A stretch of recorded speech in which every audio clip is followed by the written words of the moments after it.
Bon, eh bien ici on a commencé par un signal simple sinusoïdal, une fréquence de 1 MHz, une amplitude de 0 dBm. On observe ce signal sur l'oscilloscope et pour observer le spectre de ce signal, pour l'instant, on va loger la fréquence centrale sur le signal qu'on va observer, 1 MHz, et avec la span, pour l'instant, de par exemple 200 100 kHz. Et on observe bien l'arrêt correspond au signal avec un niveau de 0 dBm. Ce qu'on appelle le reference level de l'oscilloscope, c'est NDO, et pour l'instant, sa valeur correspond à 0 dBm en puissance. On peut changer la valeur du reference level, par exemple passer à 10 dBm, et à ce moment-là, l'arrêt apparaît bien à 0 dBm, ce qu'on peut mesurer avec un marqueur qui se place ici à 1 MHz et moins 0, etc. dBm.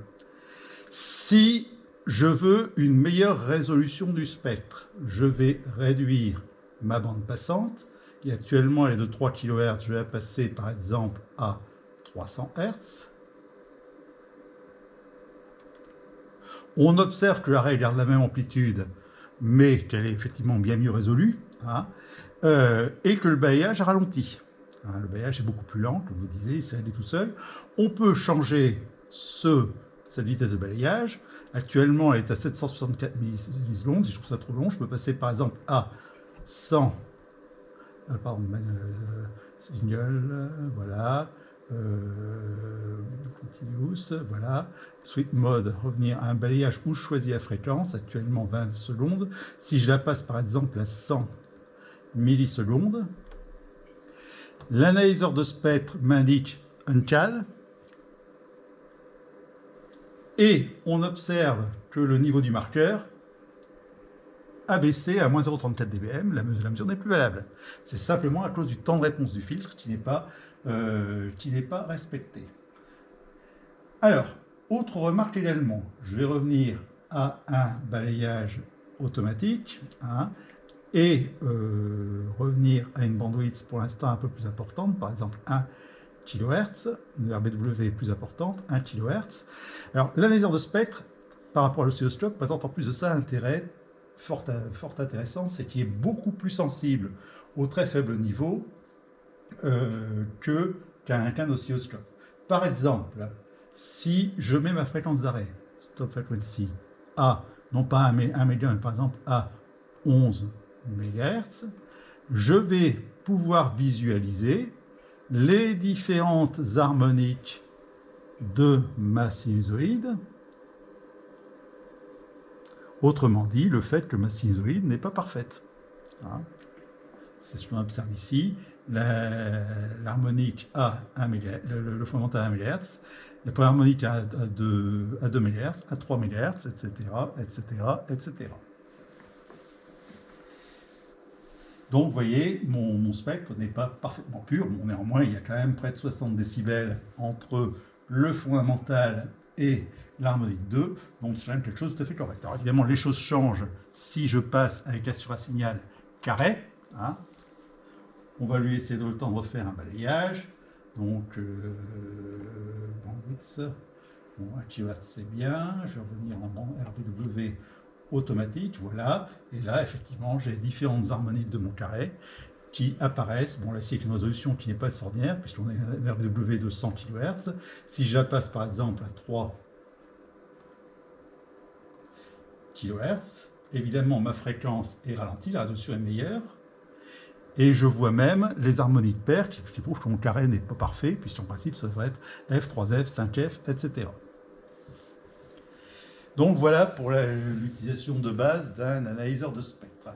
Si maintenant je prends un signal à temps continu, comme par exemple un bruit, je peux passer à un signal bruyant, dont on observe effectivement qu'il s'agit bien d'un signal aléatoire bruyant, et évidemment, qu'est-ce que j'observe? Ce que j'observe là, c'est la densité spectrale de ce bruit multipliée par la bande suivante de bruit du filtre d'analyse, qui ici est à 3 kHz. Si je passe par exemple ce filtre, cette RBW, à 30 kHz, le bruit est augmenté. Le bruit est augmenté. Inversement, si je passe à 300 Hz, alors évidemment, ça prend plus de temps, normal, le balayage est plus lent, mais le bruit se trouve à peu près 20 dB en dessous de ce qu'on a observé précédemment. Alors on va peut-être pas le laisser défiler, jusqu'au bout parce que ça peut prendre, comme dirait l'autre, un certain temps, hein, sans que les caractéristiques du bruit aient changé. Hein. C'est bien la preuve que quand on mesure un bruit, il faut savoir avec quelle bande passante d'appareil on le mesure. Alors, je voudrais juste vous montrer autre chose. Je vais revenir ici à une RBW automatique. Hein. Le bruit paraît blanc, regardez, la trace est quasiment horizontale, parce que je m'arrête ici à une fréquence de 11 MHz. Si je m'arrête maintenant à une fréquence d'arrêt de 100, pardon, c'est pas ça, je veux dire, frequency, stop frequency, donc de 100 MHz, mon bruit est à peu près blanc jusqu'ici, aux alentours, le marqueur est aux alentours de 50 MHz. Puis, en fait, ça se met à décroître. Et après ça, je retrouve un palier horizontal. Ce palier horizontal, c'est le bruit de fond de l'analyseur de spectre à proprement parler. C'est plus le générateur qui produit ce bruit, c'est le plancher de bruit de l'analyseur de spectre. À partir de là, pour connaître la dose de bruit, vous prenez le niveau de puissance, vous divisez par la RBW et vous obtenez un densité spectrale de tension de bruit.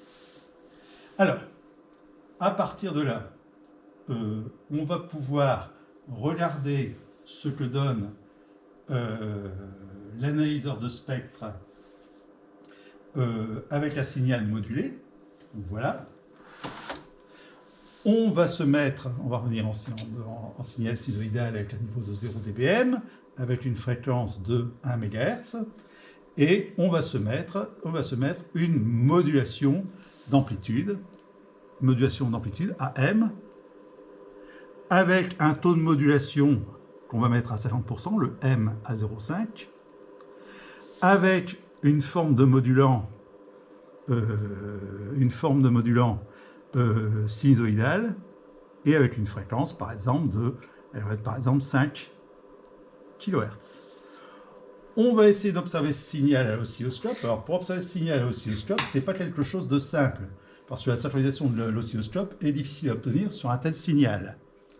Pour synchroniser ça, on utilise la sortie de synchronisation du générateur de fonction. Cette sortie de synchronisation, bien entendu, on l'active, c'est le cas ici.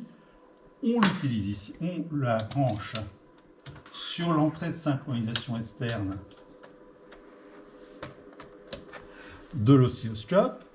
On va se choisir une synchronisation externe. Hop. On va se faire un 7 ou 50%.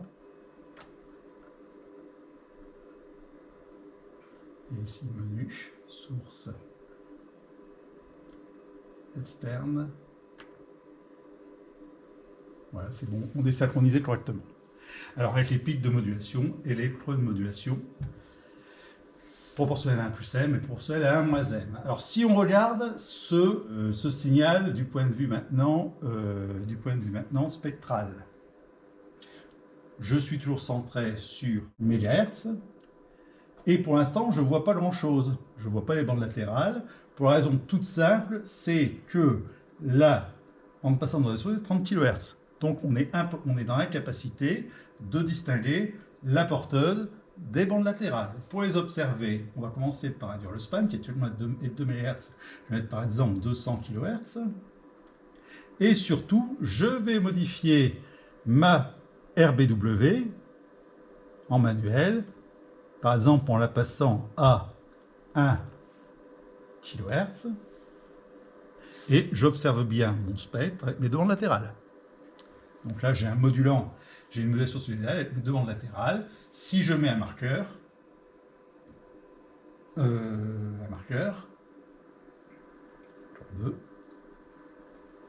cette trace normale. Vous voyez, je peux mesurer l'écart de fréquence 10 kHz entre la porteuse et la bande latérale. et l'écart de niveau entre la porteuse et les bandes latérales. Alors, à noter que si j'ai une RBW qui n'est pas adaptée, par exemple, si je remets par exemple une RBW de par exemple 10 kHz, je suis incapable de visualiser ma porteuse de mes bandes latérales. C'est normal, le filtre d'analyse ne le permet pas. Voilà. Alors après ça, on peut faire plus compliqué. On peut prendre un modulant, je vais investir ici à 1 kHz. Je peux prendre un modulant carré. Et là, effectivement, j'ai la porteuse et les harmoniques impaires du carré qui apparaissent de part et d'autre.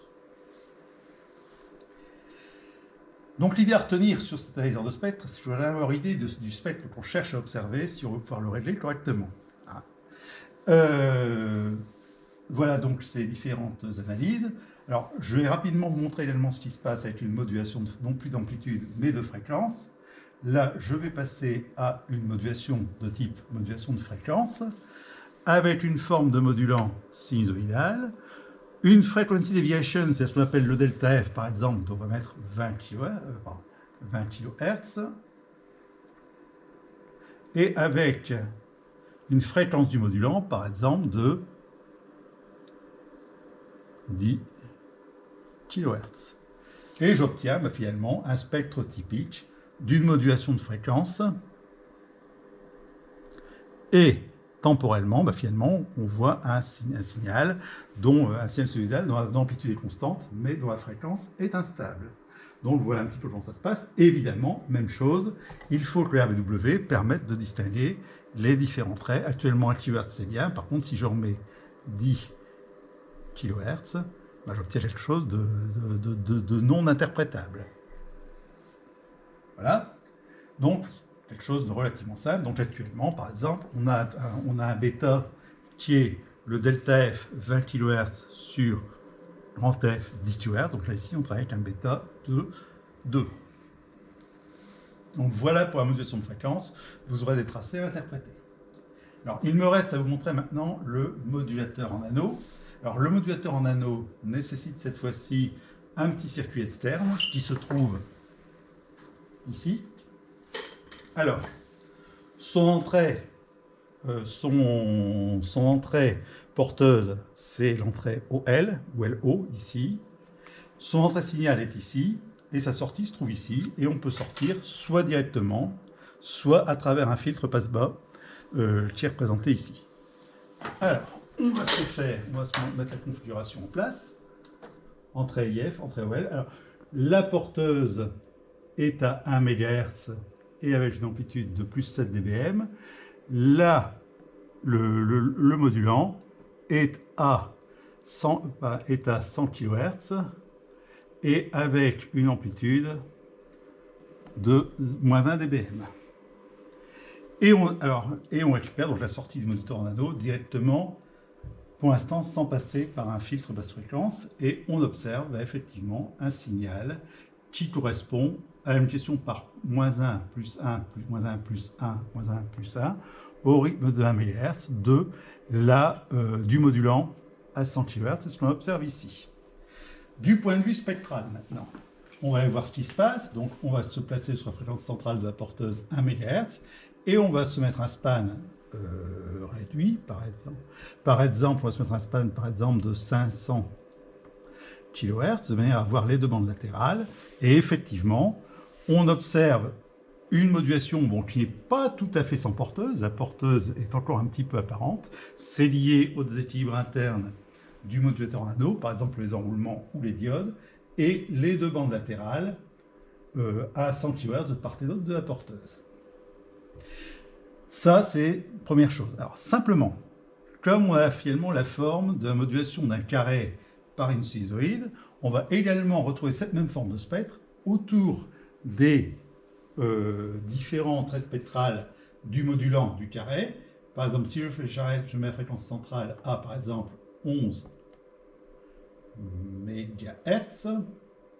Effectivement, à toutes les harmoniques impaires, 1 MHz, 3 MHz, 5 MHz, 7 MHz, etc. de la porteuse, je retrouve de part et d'autre la modulation sans porteuse.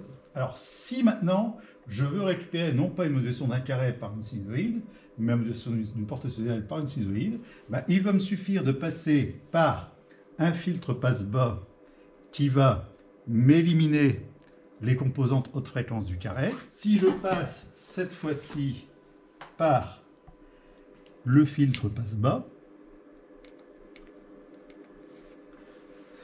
les raies spectrales haute fréquence ont disparu, il reste encore un petit peu de l'arrêt autour du 3 MHz, et on va récupérer finalement la modulation d'un modulant sinusoïdal par une porteuse, cette fois-ci qui est redevenue sinusoïdale.